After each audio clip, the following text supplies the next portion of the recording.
Thank you for joining us for the first of today's workshops, Deadly Connections, Challenging Nuclear Weapons, Nuclear Power, and Climate Change. I am Sophia Woolman from the American Friends Service Committee. Thank you for the reminder.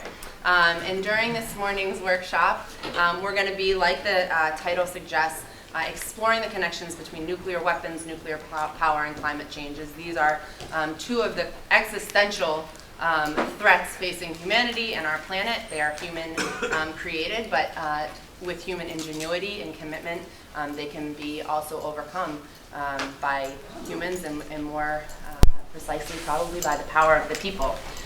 So we'll be exploring the direct ecological impacts and threats of nuclear technology and climate change, as well as the systemic and systematic connections, the economic importance of these issues, the political role that they play in military tensions, as well as the economic systems that benefit directly from these destructive forces that so threaten humanity and our ways of life. So, beginning with Jackie Cavasso. Jackie has been executive director for the Western States Legal Foundation since 1984. She's been involved in nuclear disarmament, peace, and environmental advocacy at the local, national, and international levels for over 30 years, and is a leading advocate and voice for nuclear abolition. She was a founding mother of Abolition 2000, the global network to eliminate nuclear weapons back in 1995. And since 2007, she has served as the North American coordinator of Mayors for Peace. She also serves as national co-convener for the United for Peace and Justice, and convenes its nuclear disarmament and redefining security working groups. She's a co-author of Nuclear Disorder or Cooperative Security, U.S. Weapons of Terror, the Global Proliferation Crisis and Paths to Peace, and the co-author of Risking Peace, Why We Sat in the Road, which is an account of the huge 1983 nonviolent protests at the Livermore Nuclear Weapons Lab and the subsequent mass trial conducted by Western States Legal Foundation. She has been arrested more than 50 times for acts of nonviolent direct action, which shows her incredible commitment to these causes. And she received the IPB's 2008 Sean McBride Peace Award and the Agape Foundation's 2009 Enduring Visionary Prize. So welcome to all of you. Thank you all so much for being here, for your work, and let's begin. Thank you, Sophia, and thanks to everyone for coming. You had a lot of choices to make in this very packed convergence, and we're very pleased that you decided to join us. So I'll get right to it. I'm going to sort of do the Nukes 101, just to lay some groundwork for the speakers who are going to follow. In January of this year, the Bulletin of the Atomic Scientists and Science and Security Board wrote to UN Secretary General Ban Ki-moon and the members of the UN Security Council, warning that its doomsday clock now stands at 5 minutes to midnight, primarily due to the twin existential threats posed by nuclear weapons and climate change. Both stem from the same roots. If you care about nuclear weapons, you should care about climate change. And conversely, if you care about climate change, you should care about nuclear weapons. With conflicts raging around the world and the post-World War II order crumbling, we are now standing on the precipice of a new era of great power wars. The potential for wars among nations possessing nuclear weapons are growing. And some nations are starting to make the role of nuclear weapons more central in their national security policies. When the Cold War ended, everybody around the planet, I think, breathed a collective sigh of relief, feeling that they had escaped the possibility of global thermonuclear war and forgetting about nuclear weapons. Unfortunately, the nuclear weapons establishments in the most powerful states quickly regrouped, came up with new justifications for maintaining nuclear weapons, and the enterprise continued. Today, 2.5 decades later, an estimated 16,300 nuclear weapons, most held by the US and Russia, pose an intolerable threat to humanity due to the ever-present potential for use, whether intentional, accidental, or due to miscalculations. The International Committee of the Red Cross has warned that incalculable human suffering would result from any use of nuclear weapons, and that there could be no adequate humanitarian response. Despite the 45-year-old commitment enshrined in Article 6 of the Nuclear Non-Proliferation Treaty, there are no nuclear disarmament negotiations on the horizon. While over the past 3 years there has been a marked uptick in nuclear disarmament initiatives by governments not possessing nuclear weapons, both within and outside the United Nations, the U.S. has been notably missing in action at best and dismissive or obstructive at worst. Nuclear-armed countries are spending over $100 billion a year on nuclear weapons and related costs. These expenditures are expected to grow as nuclear weapon states undertake ambitious programs to modernize their warheads and delivery systems. As currently planned, maintaining and modernizing the U.S. nuclear arsenal and the infrastructure to support it will exceed $1 trillion over the next 30 years. Put another way, every hour the U.S. spends almost $2 million on nuclear weapons, and by 2030 it will be spending nearly $4 million an hour on nuclear weapons and missiles. The U.S. government is officially committed to modernizing its nuclear bombs and warheads, the submarines, missiles, and aircraft that carry them, and the laboratories and plants that design, maintain, and manufacture nuclear weapons. U.S. policy and budget documents all manifest an intent to keep thousands of nuclear weapons in active service for the foreseeable future, together with the capacity to bring stored weapons into service and to design and manufacture new weapons should they be desired. Russia's nuclear weapons programs and policies closely mirror those of the U.S. and are also reflected in the other nuclear weapons possessing states.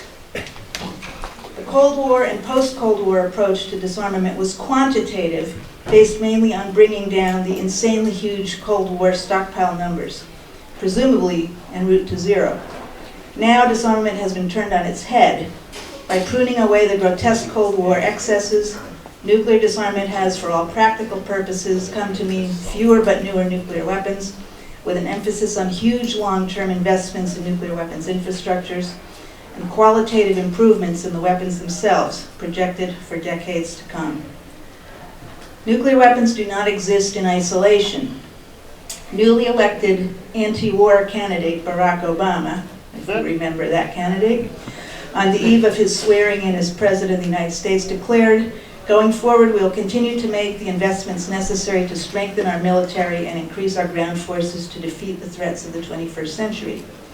Hundreds of thousands of active duty troops and U.S. military personnel are deployed in approximately 150 countries around the world. In 2012, the U.S. spent as much on its military as the next 11 countries combined, $682 billion, more than 2.5 times more than China and Russia combined. The U.S. military dominates the globe through its operation of 10 unified combatant commands, overseeing a network of more than 1,000 foreign bases in at least 130 countries. Global operations are coordinated by United States Strategic Command, or STRATCOM, headquartered in Omaha, Nebraska, which is in charge of U.S. nuclear war planning. Nuclear weapons, still at the core of STRATCOM's mission, exist within this system of extended military bases and unified combatant commands. Nuclear weapons remain central to the national security policy of the nuclear armed states and their allies, who shelter under the nuclear umbrella. As calculated by Randy Rydell, senior political officer of the United Nations Office of Disarmament Affairs, over half the world's population lives in countries whose national security policies explicitly depend on nuclear weapons and the doctrine of deterrence, that is, the threatened use of nuclear weapons. So looking at the current conflict between the US/NATO and Russia over the Ukraine, let's take a look at what NATO policy is. According to the 2010 NATO strategic concept, deterrence, based on an appropriate mix of nuclear and conventional capabilities, remains a core element of our overall strategy. As long as nuclear weapons exist, NATO will remain a nuclear alliance. The supreme guarantee of the security of the Allies is provided by the strategic nuclear forces of the alliance, particularly those of the United States, the independent strategic nuclear forces of the United Kingdom and France, which have a deterrent role of their own, contribute to the overall deterrence and security of the Allies. On August 29th, Vladimir Putin said, "Moscow doesn't want or intend to wade into any large-scale conflicts." But a few breaths later, he said, Russia is strengthening our nuclear deterrence forces and our armed forces, making them more efficient and modernized. I want to remind you that Russia is one of the most powerful nuclear nations. This is a reality, not just words. The final declaration of the recently concluded NATO summit in Wales supports modernization of US nuclear forces based in Europe. And this spring, at the height of tensions over the Ukraine, both the US and Russia conducted nuclear exercises. 69 years ago, the United States unleashed the nuclear age, dropping a single atomic bomb on Hiroshima, which indiscriminately incinerated tens of thousands of children, women, and men in an instant, a tiny and crude nuclear weapon by today's standards, justified by a lie of historic proportions that the bombing ended World War II and saved American lives. Over 90% of the doctors and nurses in Hiroshima were killed or injured by the bomb. Let's talk about what the effects of that bomb were. This is a quote from the mayor of Hiroshima, Takashi Hiraoka, before the International Court of Justice in 1995. The atomic bombs dropped on Hiroshima and Nagasaki shattered all war precedent. The mind-numbing damage of these nuclear weapons shook the foundations of human existence. Beneath the atomic bomb's monstrous mushroom cloud, human skin was burned raw. Crying for water, human beings died in desperate agony. With thoughts of these victims as a starting point, it is incumbent upon us to think about the nuclear age and the relationship between human beings and nuclear weapons. The unique characteristics of the atomic bombing was that the enormous destruction was instantaneous and universal. Old, young, male, female, soldier, civilian. The killing was utterly indiscriminate. The entire city was exposed to the compound and devastating effects of thermal rays, shock, wave blast, and radiation. Above all, we must focus on the fact that the human misery caused by the atomic bomb is different from that caused by conventional weapons.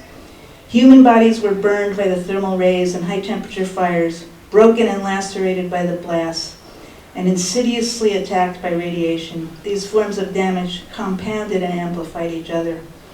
The bomb reduced Hiroshima to an inhuman state utterly beyond human ability to express or imagine. How am I doing on time? Great. So, as described by Eric Schlosser, whose recent book, Command and Control Nuclear Weapons, the Damascus Accident and the Illusion of Safety, documents a remarkable number of serious fires, explosions, false attack alerts, and accidentally dropped bombs that have occurred in the US. And he wrote, or he said in an interview, the bomb that was dropped on Hiroshima was an incredibly crude and inefficient weapon. When it exploded, about 99% of the uranium that was supposed to undergo this chain reaction didn't. It just blew apart in the air. And a very small percentage, maybe 2% of the fissile material actually detonated. And most of it became just other radioactive elements. This major city, Hiroshima, was destroyed in an instant, and 80,000 people were killed, and 2/3 of the buildings in this enormous metropolitan area were destroyed instantly because 7/10 of a gram of uranium-235 became pure energy. To imagine how small an amount that is, 7/10 of a gram of uranium is about the size of a peppercorn. 7/10 of a gram weighs less than a dollar bill. Even though this weapon was unbelievably inefficient and almost 99% of the uranium had nothing to do with the detonation of the destruction of Hiroshima, it was a catastrophic explosion. Nuclear weapons since then have become remarkably efficient and small and capable of destruction that makes Hiroshima seem trivial. Let's look at just what one modern nuclear bomb could do. And here I'm citing a study done by our next speaker, M.V. Ramana, in 1999 on the hypothetical bombing of Bombay. And he wrote, based on the available population data, the historical experience of Hiroshima and Nagasaki, and different physical models, we have estimated short-term casualties from a hypothetical explosion over Bombay. For a 15-kiloton explosion, and that's about the size of the Hiroshima bomb, the number of deaths would range between 160,000 to 866,000. A 150 kiloton weapon, that's a modern weapon, typical. The number of deaths, a 150 kiloton weapon would cause somewhere between 736,000 and 8,660,000 deaths. In addition, there would be several hundreds of thousands of people who would suffer from injuries or burns. Many of them may die without prompt medical aid, which is quite unlikely. These estimates are conservative, and there are a number of reasons to expect that the actual numbers would be much higher.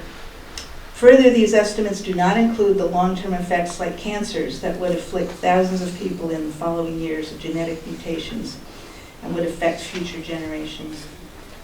All right, I'm going to skip ahead to just some of the deadly connections between nuclear weapons and nuclear power. Nuclear weapons and nuclear power require identical materials and technologies.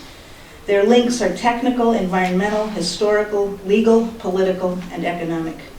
Nuclear weapons and nuclear power share identical technologies and an identical fuel chain, starting with the mining, milling, and enrichment of uranium, fabrication of nuclear fuel, and operation of reactors with deadly byproducts, including long-lived radioactive nuclear waste.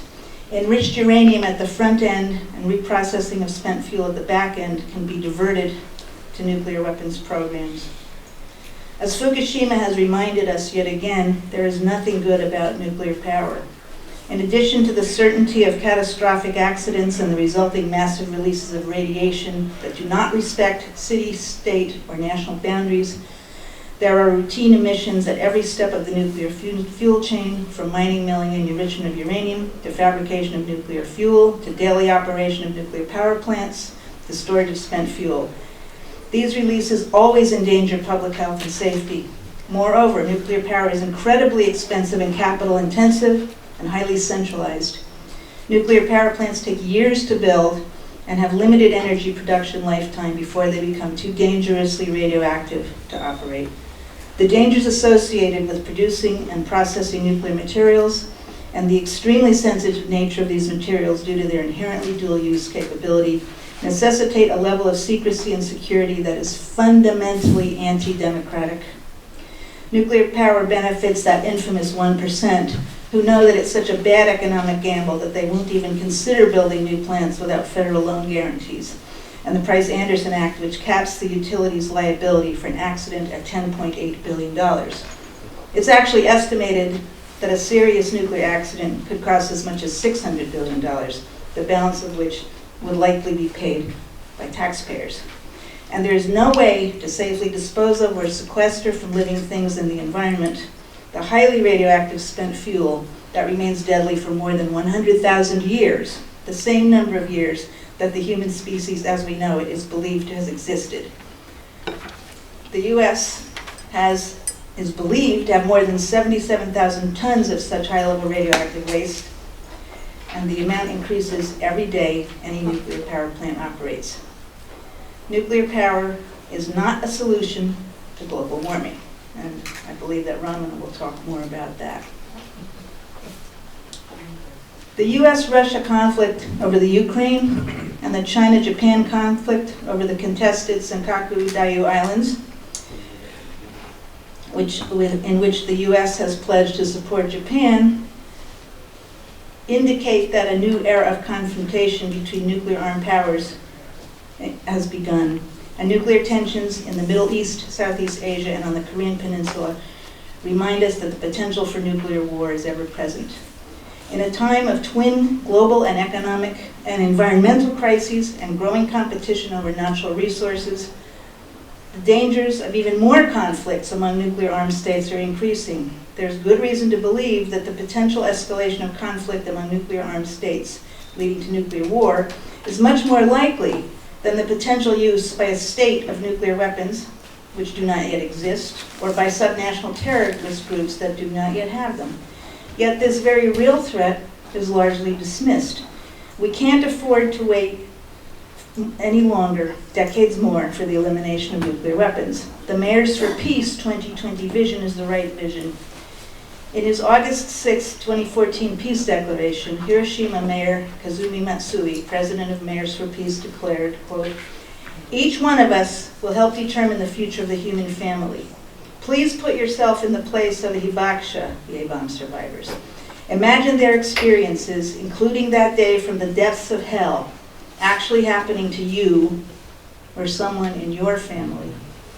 To make sure the tragedies of Hiroshima and Nagasaki never happen a third time, let's all communicate, think, and act together with the Hibakusha for a peaceful world without nuclear weapons and without war. We will do our best. Mayors for Peace, now with over 6,200 member cities, will work in conjunction with NGOs and the United Nations to disseminate the facts of the bombings and the message of Hiroshima. We will steadfastly promote the new movement stressing the humanitarian consequences of nuclear weapons and seeking to outlaw them. We will help to strengthen international public demand for the start of negotiations on a nuclear weapons convention with the goal of total elimination by 2020. And as Rabbi Michael Lerner has said, Martin Luther King did not motivate millions of people by saying, I have a complaint. He had a dream and he had a vision. Thank you. Moving right along to M.V. Ramana, who received his PhD in physics from Boston University and is currently with the Nuclear Futures Laboratory and the Program on Science and Global Security at the Woodrow Wilson School of Public and International Affairs at Princeton University. He has worked on a range of issues related to nuclear weapons and nuclear energy. Ramana is the author of The Power of Promise, Examining Nuclear Energy in India, and co-editor of Prisoners of the Nuclear Dream. He is a member of the International Panel on Fissile Materials, the Science and Security Board of the Bulletin of the Atomic Scientists, and National Coordinating Committee of India's Coalition for Nuclear Disarmament and Peace, and on the Global Council of Abolition 2000. He is the recipient of a Guggenheim Fellowship and a Leo Szilard Award of the American Physical Society. So welcome, Mr. Ramana. Thank you. And it's also a little, what should you say, unnerving to have half of your talk being stolen by Jackie. Oh, no. Lots of stuff which I wanted to say about nuclear power, but that's okay. You know all this stuff, so there's no need to sort of reinforce all that. And it's probably good that it's out of the way. I want to start by sort of coming back to why many of us are in New York this weekend, which is the grave danger of climate change that we all sort of recognize. It's rightly described as an emergency by some people. We have to do things really fast if we have to have any chance at all of averting disastrous climate change. And so we are told quite often that all options should be on the table. Right? This is a statement which comes up very, very often. And because nuclear power is a low carbon source of electricity, and I don't dispute that at all, we can talk about that later if you want, we are told that nuclear power should be on the table. And that's certainly true, I agree. The problem is that nuclear power is already well on the table, right? You have dozens of governments supporting nuclear power, building nuclear power plants. You have number of construction companies who go around trying to sell nuclear power plants to every country in the world. There's an army of lobbyists who use every possible technique out on the propaganda book to try and convince us that nuclear power is a good thing, right? And that we should be doing something.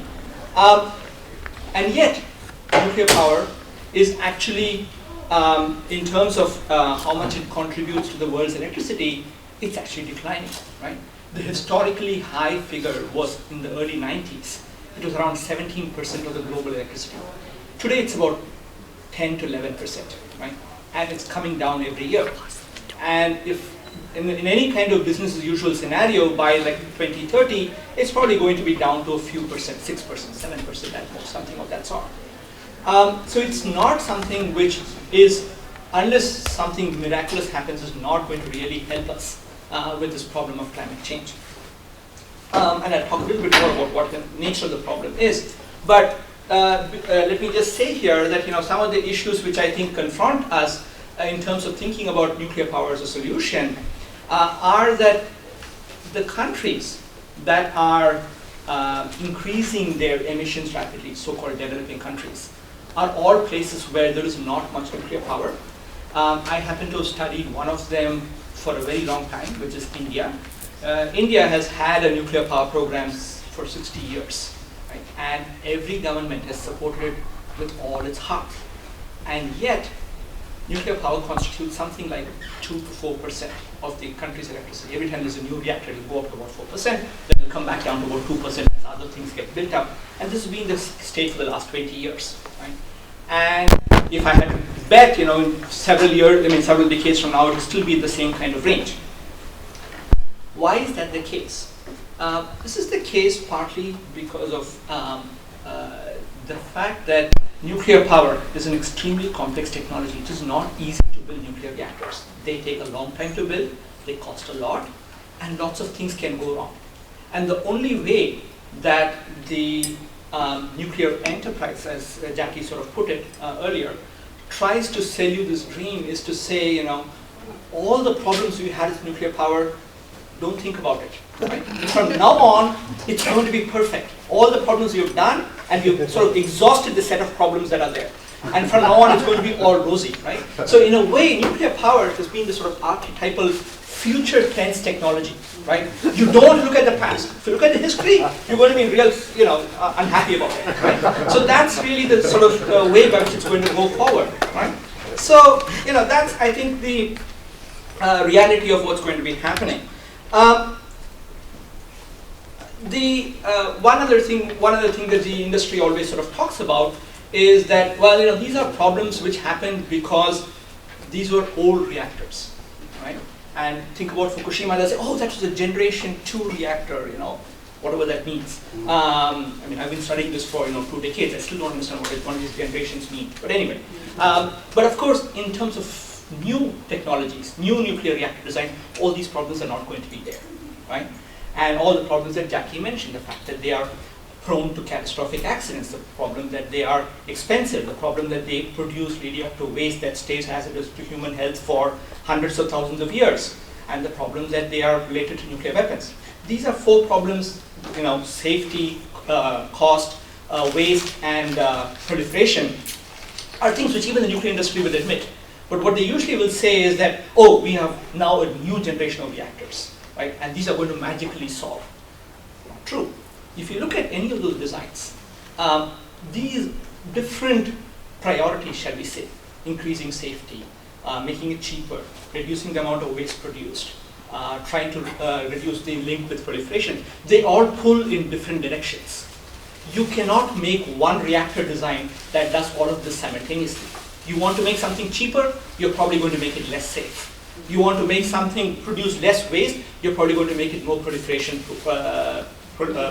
risky, right? So that is a fundamental problem with this thing. There is no one magical solution that's going to come.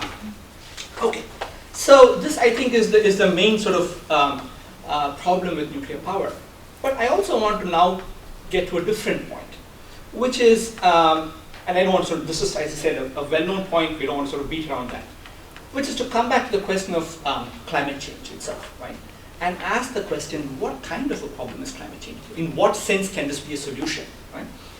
And if you ask people, what is the problem of climate change? In this country especially, the answer you typically get is our carbon dioxide emissions are rising and rising, and the Earth's capacity does not hold, and so we have to reduce that emissions. And you can do that by some combination of technologies and maybe some set of economic tricks, cap and trade or whatever it is. And that is the problem, and that's how you have to approach the solution. You go to the rest of the world, especially in the so-called developing countries, and you ask them the same question, what's the problem of climate change? And they'll give you a very different answer. They'll say, the Earth's atmosphere has only a limited capacity for dealing with greenhouse gases and carbon dioxide emissions, right? And this space will have to be equitably shared.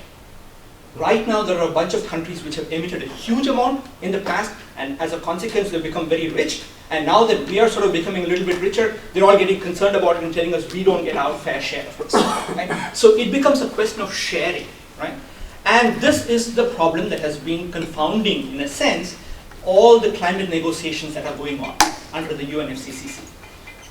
So every year, the conference of parties for the United Nations Framework Convention on Climate Change meet in various parts of the world, and they try to say, okay, let's come to some kind of an agreement. This was what the Kyoto Protocol was about a decade and a half ago. And the thing that confounds them is basically the problem of sharing. And why is that sort of being such a big problem? It's been a problem partly because those countries which have already sort of cornered a large portion of the Earth's atmosphere, have sort of squatted on those emission rights, as it were, are unwilling in any way to try and change their ways of life, right? And the first President Bush said this quite well when he went to the Rio conference. He said, the American way of life is not up for negotiation, right?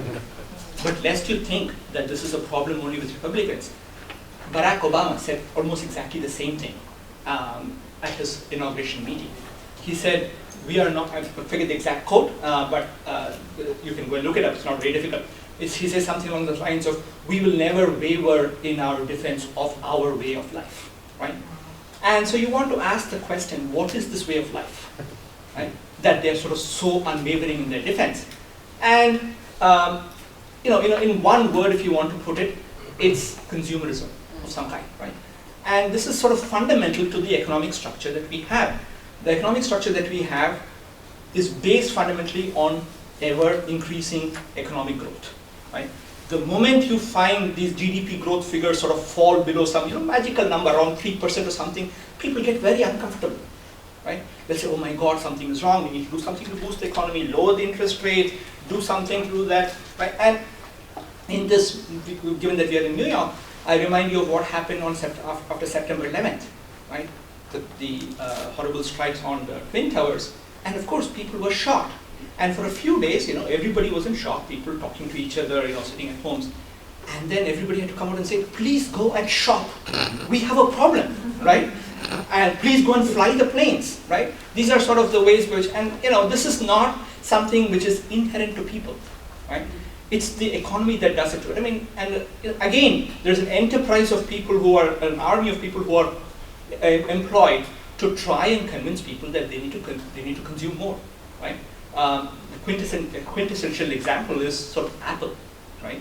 And I must say that no offense to her, there was a lovely young woman who was sitting next to me on the train, who had with her an iPhone, 2 iPads, and a Mac, all right? And she was sort of doing something, very industriously, sort of transferring stuff from one to the other, checking something on the other, and of course, like a real poster child for Apple. For the Apple company, she actually took out Apple and ate it for a snack. No offense meant to her, okay? But this is, I think, one of the major problems that we actually deal with, right? And likewise, a couple of days ago in the New York Times, there was a piece which talked about how many of these companies had gone to developing countries like China and India to try and figure out how we can sell stuff to them, to the many billions of people who really have incomes which are appallingly low compared to ours. So we have to make products that they can buy within their thing and to sort of live in that particular kind of infrastructure. Again, these are all people who are engaged in trying to make sure that people consume more and more and more. And so it's not just the West, it's also in these developing countries, the elite in those countries, and the rest of the people, quite naturally, are aspiring to higher and higher standards. And on a finite planet, infinite growth is not possible, right? The Indian leader Mahatma Gandhi once put it this way. He said, the earth has enough for every man's need, but not for every man's greed. So that, I think, is the sort of conundrum that we live with. And until we sort of confront that, we are not going to be able to deal with climate change, right? And the problem with nuclear power, in a sense, is that it actually reinforces that particular paradigm, right? And it does so in 2 ways. One is this sort of notion that this is magical technology that's going to come and fix the problem without us having to make any kind of hard choices about how we live our lives, how we organize our society, how our economy is organized, and so on, right? My friend Bob Jensen, who teaches in the journalism school in UT Austin, in Texas Austin, he talks about denialism of climate change. He says there are 2 kinds of denial. One is the Republican kind that we all know, right? They deny the science. They kind of somehow, they don't want this to come in their way of what they think the world should be like. And so they say, oh, climate change doesn't exist, right? But there's also what he calls left-wing denialism, right? Which is the idea that somehow everything can be done. We just have to do a small few changes, change the bulbs here, put on a few solar photovoltaic panels, and maybe build a few nuclear power plants, and the problem will go away, right? That is sort of denying the real and stupendous change that we have to make in the way we organize society if we want to really confront this problem, right? And that's sort of not happening. There's a second way in which nuclear power sort of reinforces that, which is that if you think about empirically, as I mentioned right in the beginning, nuclear power plants don't emit much carbon dioxide, certainly when they operate, right? There's some stuff which happens in the way, but it's relatively small. But if you look at a real-life empirical example, which is the case of Japan, right? Between 1970 and 1995, Japan built a huge number of nuclear power plants, right? Its nuclear capacity went from 0 to approximately 40,000 megawatts. During the same period, its carbon emissions tripled from 400,000 to 1,200,000 million tons of carbon dioxide. Why did that go up? Right? It went up not because nuclear power plants were sort of emitting, but because the way nuclear power plants make any kind of economic sense is only in a society that is based on consumption of large amounts of energy. You will not invest the billions of dollars it takes to build a nuclear power plant if you're not convinced that people are going to consume all this and more, right? And if you go to France, for example, which has a huge number of nuclear power plants, their electric company goes around telling people, you should put electric heating in your house. It's an extremely inefficient way, right? But that's the way they're going to be able to sustain their thing, right? Sustain their whole enterprise. And so this is the second reason why nuclear power is not going to really get around the problem of climate change. So I will end by just saying one thing, which is that there are two ways people have approached the question of climate change. One, as I said, is that this is a climate emergency and every possible option should be on the table. The other way, and that's why a far fewer number of people, is to say climate change represents not just a threat to the atmosphere and environment, but to our way of thinking how our society should be organized. And we should be asking a lot of deeper questions about this. And we have to be making far more changes about it. And by sort of adopting technologies of kind of nuclear power, what you're actually doing is to sort of forget all these harder questions and not dealing with them. And I would sort of end by saying a crisis is a terrible thing to waste. Moving on to Joseph Gerson, Disarmament Coordinator for the American Friends Service Committee. He focuses on preventing nuclear war and achieving nuclear weapons abolition, education, and organizing for peaceful and just alternatives to U.S.-led militarization in Asia and the Pacific, and also the prevention of U.S. wars, focusing most recently on the Ukraine and Iraq. He has initiated and is currently co-coordinating U.S. and international NGO planning for the 2015 NPT review. Give a little plug. There's a flyer over there in the back with contact info. And he's co-coordinating that with two of our other presenters, Jackie Cavasso here and Judith LeBlanc, who will be on the panel of the next workshop in this room that I encourage you all to attend. He convenes the Working Group for Peace and Demilitarization of Asia and the Pacific, is a board member of the International Peace Bureau and a steering committee member of the Middle Powers Initiative and the No to NATO, No to War Network. He has long been active in justice and peace movements, beginning with the civil rights and Vietnam-era peace movements. He helped launch the Nuclear Weapons Freeze campaign and was co-convener of the 2010 NPT Review International Planning Committee. His books include Empire and the Bomb, How the U.S. Uses Nuclear Weapons to Dominate the World, and The Sun Never Sets, Confronting the Network of U.S. Foreign Military Bases. So welcome, Joseph. First of all, just to say that it's sort of an honor to be following both Jackie and Romana, and in some ways my remarks will build on that. Thinking as we start, I was thinking of both of dreams and nightmares. Listening to Romana's speech, I was thinking of Kurosawa's, one of his last movies, Dreams. And you get to the last dream, which is this vision of an idyllic, non-consumer world. And I just would encourage people to track that down, to give yourself a sense of what's possible. On the subject of nightmares, I want to show you this first picture here. I first saw it at a seminar at Harvard University. And what it has, as you can see, are Chinese and Japanese warships and Taiwanese fishing vessels.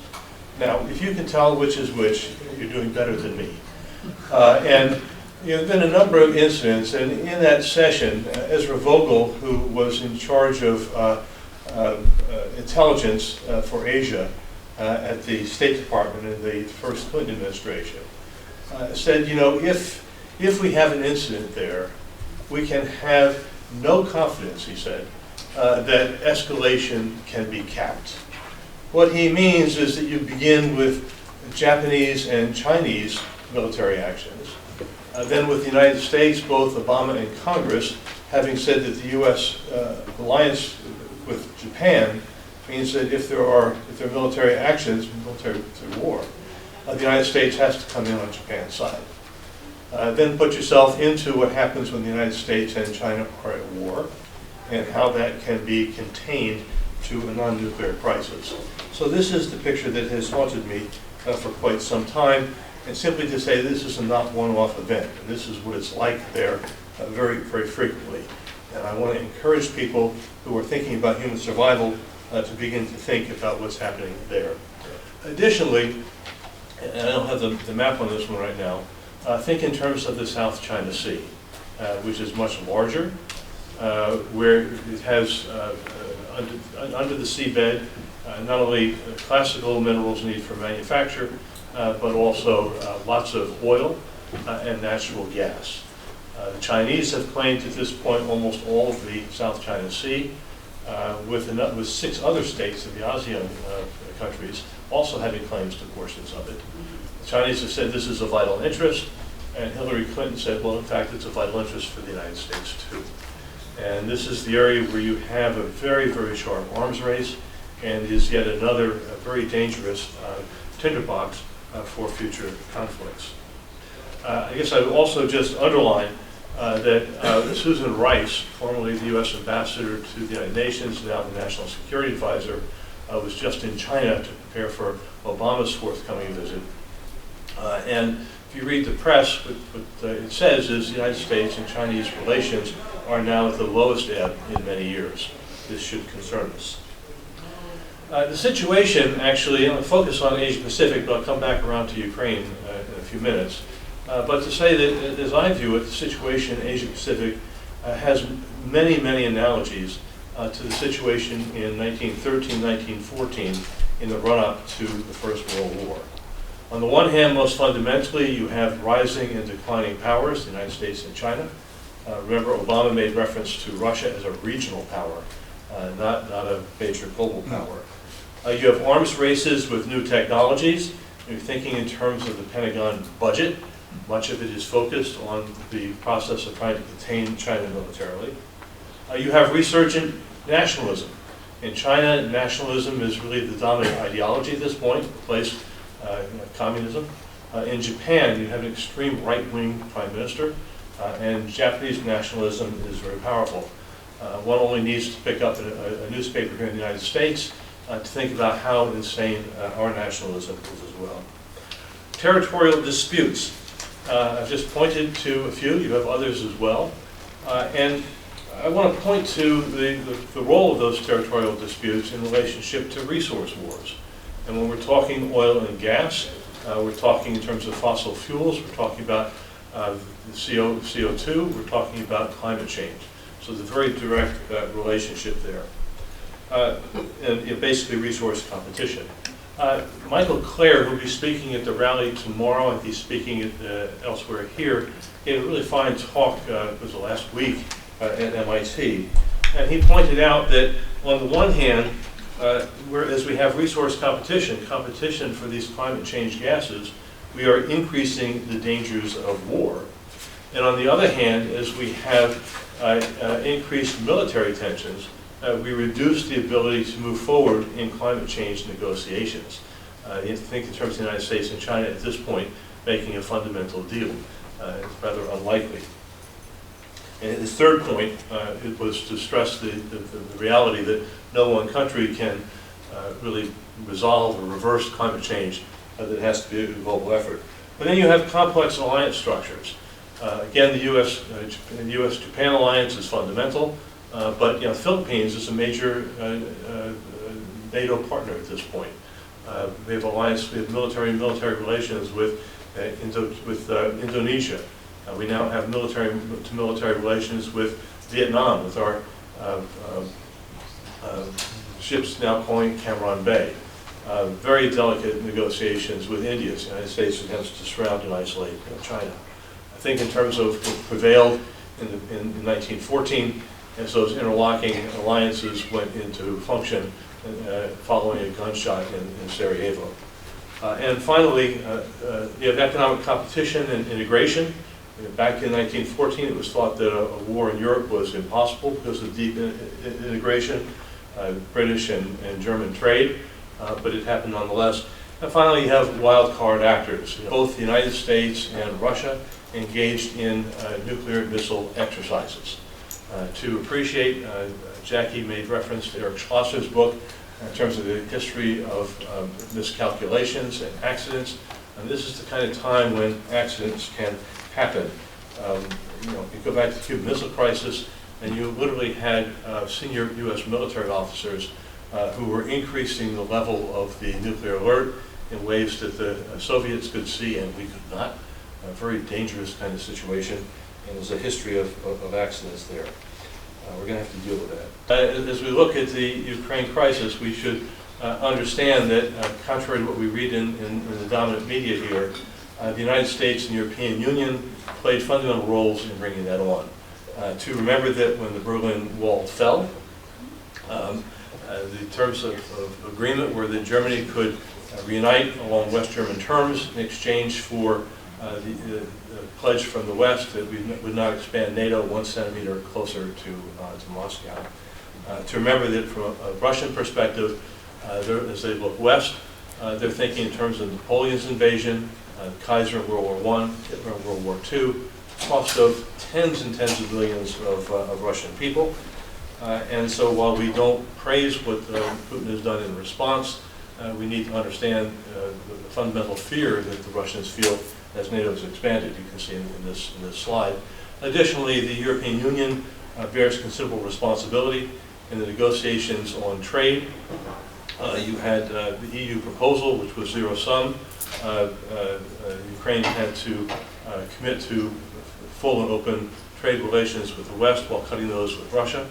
And this is extremely difficult, you can understand, in a country where major portions of the country had major trade relations with the East, which has been long divided between those looking toward Russia, those looking to the West, and the religious divisions between those who follow Russian Orthodox faith and those who are Catholic and more Western oriented.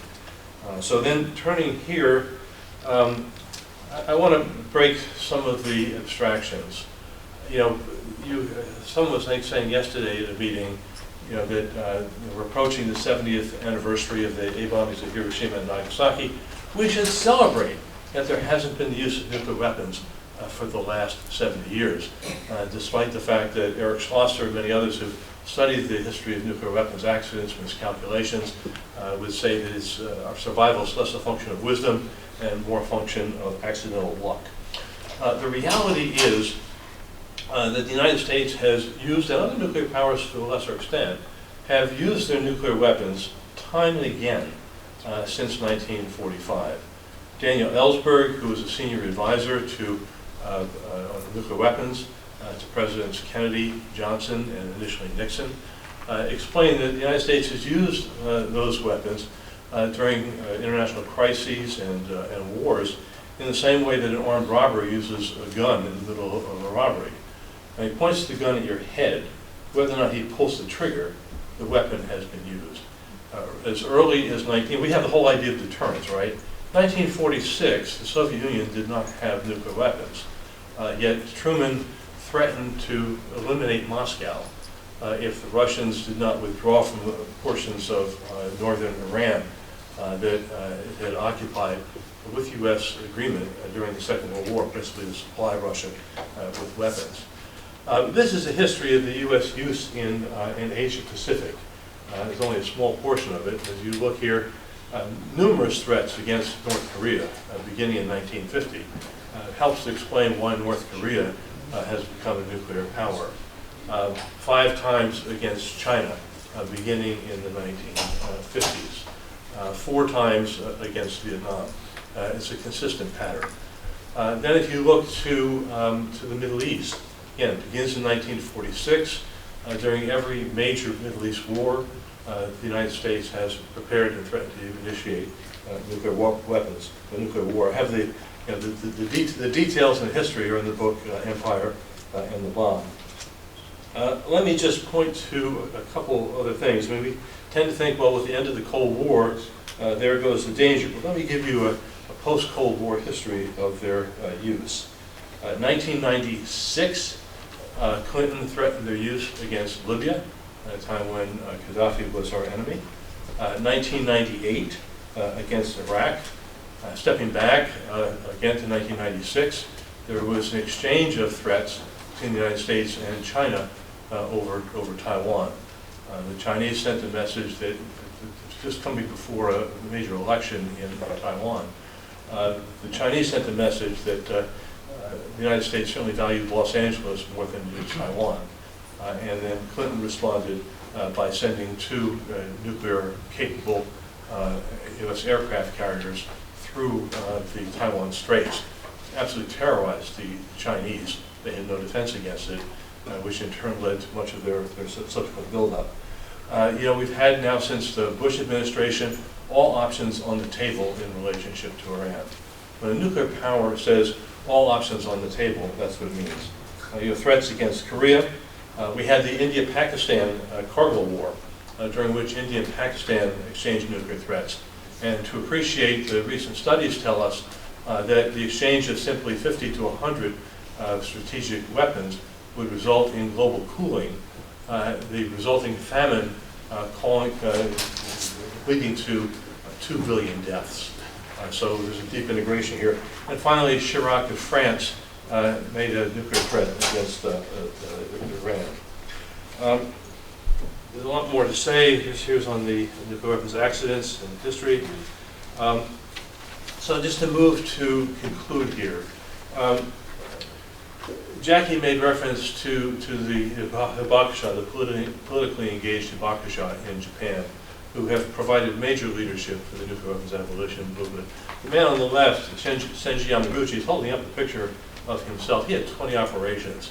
One of the founders of the movement, incredibly courageous and forceful human being. This is him talking at the special session on disarmament at the United Nations in 1982. And one of the basic messages of the Hibakusha is that human beings and nuclear weapons cannot exist. On your right is, my right is Joseph Rotblat.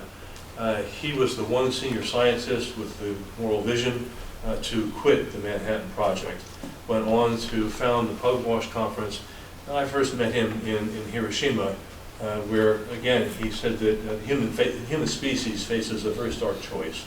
We can either completely eliminate nuclear weapons, or we'll see their global proliferation and eventual use.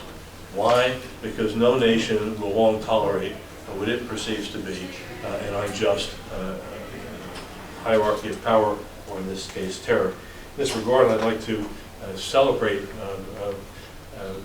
Tony DeBroom and the Marshall Islands, where when you look at the hierarchy of power and threat, the Marshall Islands has found a way to respond with amazing moral courage and vision. And just to conclude, Sophia made reference to the Nuclear Non-Proliferation Treaty Review Conference, which will happen next year. It's been a frustrating process, but people should appreciate that terms and conditions of one of the most fundamental treaties of the 20th century was that in exchange for the non-nuclear nations remaining non-nuclear, the nuclear powers in Article 6 commit to good faith negotiations to completely eliminate their arsenals. And so a number of us are in the process. In 2010, we had a major conference and demonstration here in New York. The Japanese presented 7 billion petition signatures for abolition. Ban Ki-moon spoke at our conference. So we're in the process of organizing again, and to appreciate that it has our work has three principles. One is to demand the complete elimination of nuclear weapons. Second is to move the money to cut military spending to meet essential human needs. And thirdly, to engage with the climate change movement. These are all deeply interrelated realities, and we need your support and help as we try to make the change we need for human survival. Thank you. Welcoming up Andrew Lichterman, who is a policy analyst and lawyer with the Oakland-based Western States Legal Foundation. As a lawyer, he has represented peace and environmental activists in a variety of settings, and also taught at alternative law schools for many years. In recent years, his work has focused on the purposes and impacts of U.S. nuclear and other strategic weapons programs, including their effect on global disarmament affairs and on their relationship between nuclear technologies, militarism, and the global economy. He is a member of the Global Council of the Abolition 2000 Global Network to Eliminate Nuclear Weapons and serves on the coordinating committee of United for Peace and Justice. And there is a lot more to say about Andy, but unlike our other panelists, he stuck to the request to provide a light bio.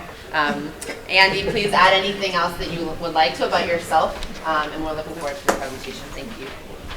Well, I guess what I'll add is that I started out my independent, on the verge of adulthood political life with an underground newspaper in a high school in upstate New York, where I could look out my window and see the water tower of the nuclear weapons facility, the Knowles Atomic Power Lab. And one of the people who I met through this underground paper is here today.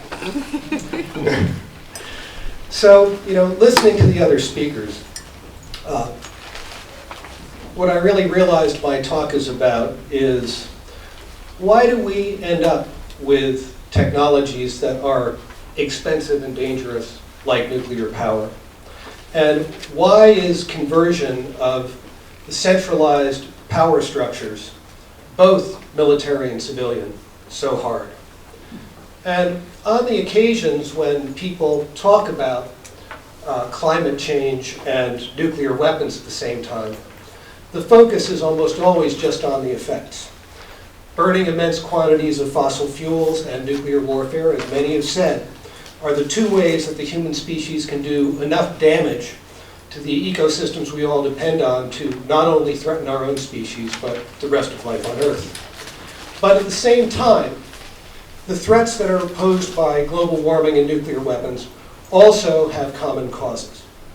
Each is a predictable product of an economy that's been dependent on endless material growth, powered by rapidly expanding energy supplies, driven for centuries by ruthless competition among authoritarian organizations of ever-increasing size.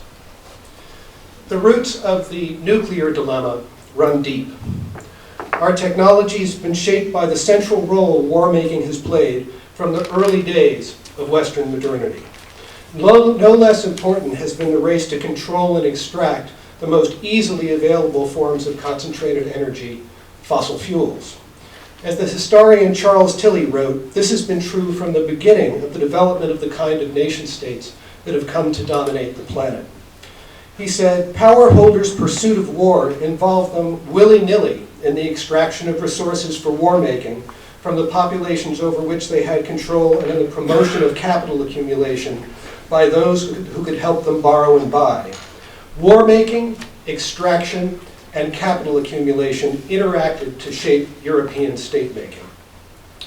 This connection between the capacity to make wars and the extraction of resources, particularly fossil fuels, remains strong. The US military is the largest institutional consumer of oil in the world, using over 100 million barrels per year, much of it in operations aimed at assuring the continued flow of oil to global markets.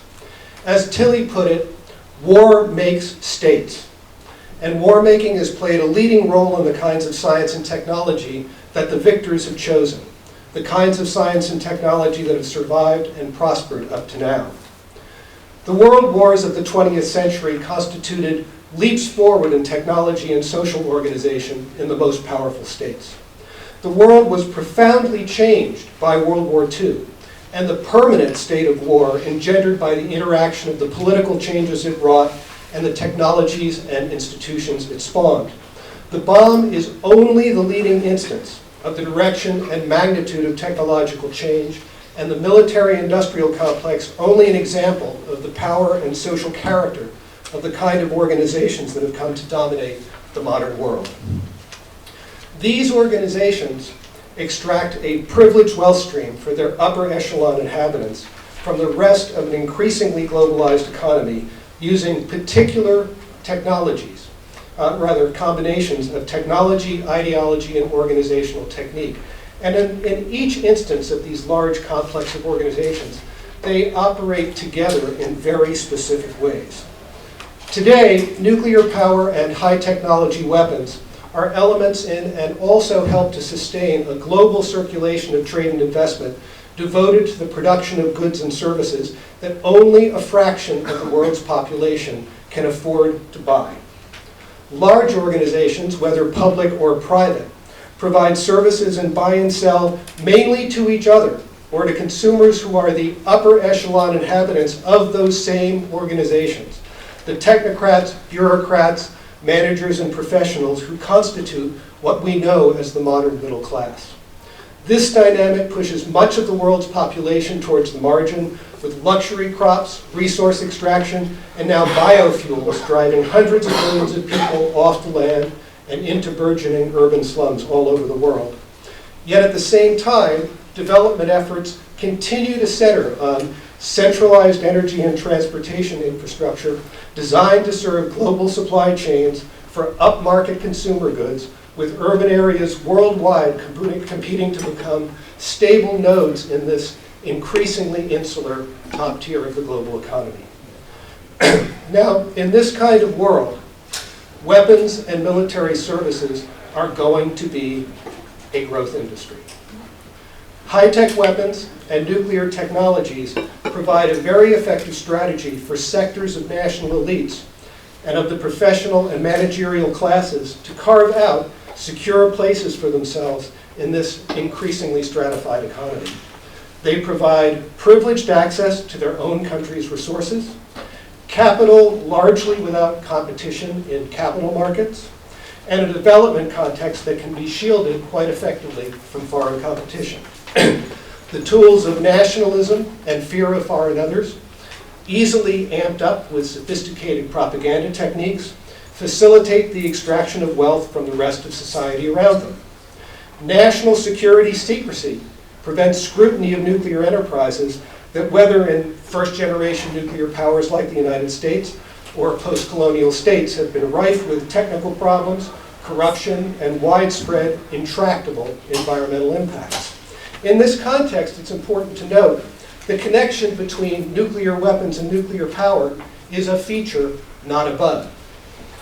Nuclear technology, with its vision of near magical, limitless power, an image its purveyors always have very energetically promoted, casts as well a positive aura over big, centralized, high-tech development programs that are profitable for elites, but have little or even negative value for much of the population in this ever more stratified world.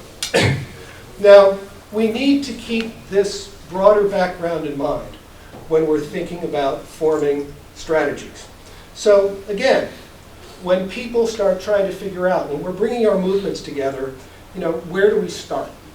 One of the first places people start with the military issues, nuclear weapons, high-tech weapons, and so forth, and climate change, try to forge cooperation among the different parts of our movement, is with conversion, working to convert military facilities for green jobs, the military-industrial complex to green jobs.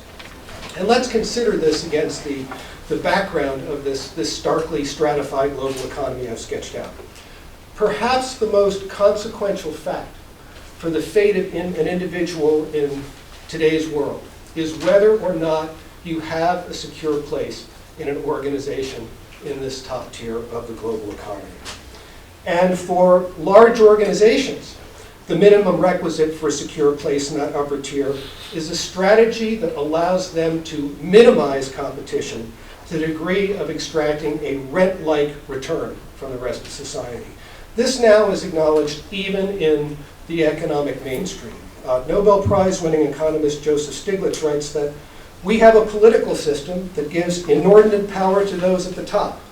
And they have used that power not only to limit the extent of redistribution, but also to shape the rules of the game in their favor, and to extract from the public what can only be called large gifts. Economists have a name for these activities. They call them rent-seeking. The reigning standard for what constitutes a good investment has become the capacity to extract these kinds of returns. Organizations that have developed strategies which enable them to do this are unlikely to abandon them easily. High-tech armaments industries, including nuclear establishments, are a case in point. Now, there are also practical difficulties in converting many kinds of military research and manufacturing. A little congested here, sorry about that. Military research and, you sit there for a minute. So the practicalities of conversion have actually been fairly well documented and could require a separate discussion. But the most important obstacle, I think, is that the organizations of the military, industrial, and nuclear complexes have these economic strategies that are dependent on particular combinations of technology and ideology and organizational technique. Again, the use of national security fear, secrecy, connections directly to the state, and so forth, that are not easily redirected to other pursuits.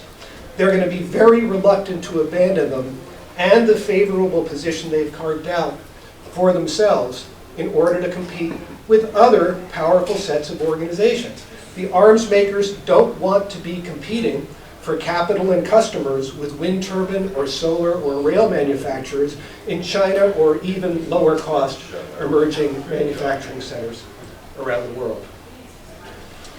And it's important to note that this is so not only for investors and top managers in military and nuclear industries, but for professional and managerial workers and skilled production workers who have fairly secure positions as well.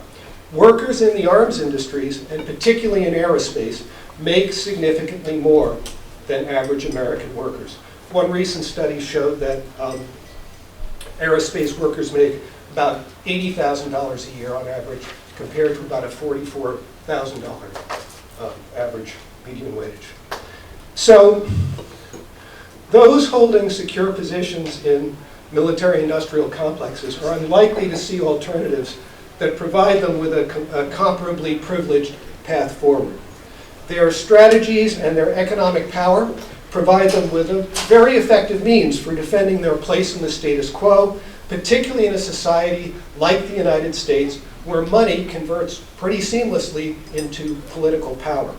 So it shouldn't surprise us that organized workers in top-tier enclaves, like the military-industrial complex, side with their employers on matters of economic development policy and also technology choice. So here's language from an International Association of Machinists and Aerospace Workers leaflet.